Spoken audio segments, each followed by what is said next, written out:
used to be a hamlet beyond South Tidegate in western Lanosha. Halfstone 'twas called. Some years prior to the Maelstrom's founding, Leviathan rose from the briny depths and set about unleashing watery hell upon us. On that occasion, the Company of Heroes put him down before he could do too much damage. But when the bastard came next, this time in the wake of the calamity, we were not so fortunate. Weary of ravaging our shoreline, he summoned a tidal wave which fair leveled Halfstone and washed the soil away for good measure. The area was subsequently occupied by the Sahagin. Aye, the thrice-damned creatures transformed it into a spawning ground for their brood. Given the quantity of crystals stolen to feed him and his legion of thralls, we can be fairly sure that Leviathan is stronger now than in his previous incarnations. If that sea demon is left to wreak havoc, what befell Halfstone may well befall a larger settlement, even Limsa. That cannot happen. The primal must be stopped. That was ever our objective, Admiral. But how are we to achieve it? The sea is Leviathan's uncontested domain. The ships of the 3rd Squadron could not close to within 100 yards of the primal, nor could their cannons pierce his defenses.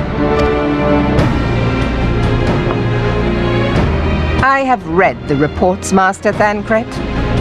Our warships may as well have been bloody pleasure barges for all the good they did. 7 hells!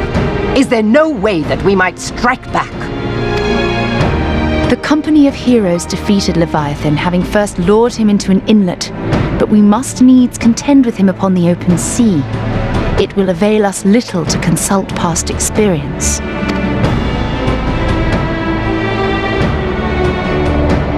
Admiral, if I may. Speak freely, Marshal. By all accounts, Leviathan's most formidable weapon is the very sea itself. Waves and whirlpools, tides and currents, all these things are his to command. The key to victory, I believe, lies in disarming our foe. This, in effect, is what the Company of Heroes achieved with their ruse. We cannot lure Leviathan from the sea a second time. But what if we could weaken his hold upon the element of water? I have heard of devices capable of such wonders. They draw upon the power of corrupted crystals, I am told. If mounted upon a ship, such a device might be used to prevent Leviathan from bringing the full force of the sea to bear against us, rendering him no more dangerous than any other sea serpent. Of course! Sid built a similar device to grant the Enterprise safe passage through Garuda's Tempest, did he not? Begging your pardon, my lady, but to give credit where it's due, this is something I heard from an old arcanist friend of mine. It makes little difference who thought of it first, so long as it works. Beg the specifications of this device from your friend, and I shall pass them on to our people at Naldic and Vermelis. But before we proceed any further, I would voice one concern. Piercing Garuda's defenses is one thing. Suppressing Leviathan's attacks, quite another. In matters of science, I am as a babbling babe, but I cannot well imagine that such a feat would be possible without a veritable mountain of corrupted crystals. The question being, do we have a ship big enough to bear such a burden? Mayhap not, Admiral, but two might. Recall you the tale of Mistbeard's greatest haul? It is said that he lashed 2 ships together, side by side, the better to bear his plunder. By your leave, we might attempt to repeat the trick. The gods know it would be quicker than building a new vessel.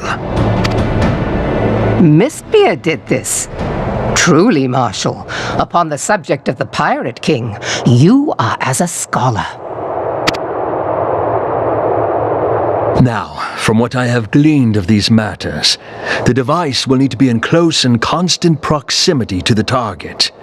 To wit, we must lash our twin vessel to Leviathan. This in itself will be no small feat. Ramming speed will be required, but given the weight of the cargo, that will only be attainable with the aid of a towing vessel.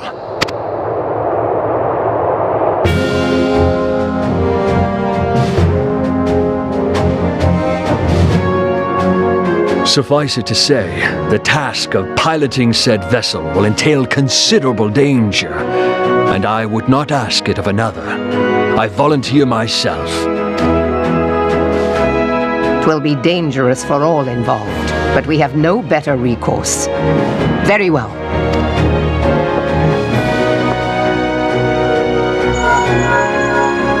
Commodore, assemble the remnants of the fleet at Morabie Bay. Give priority to our soundest vessels. The repairs can wait.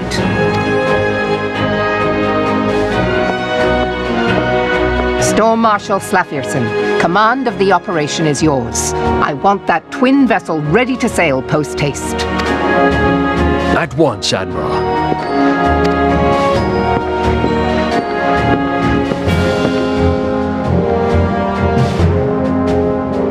And then there is the small matter of slaying the beast.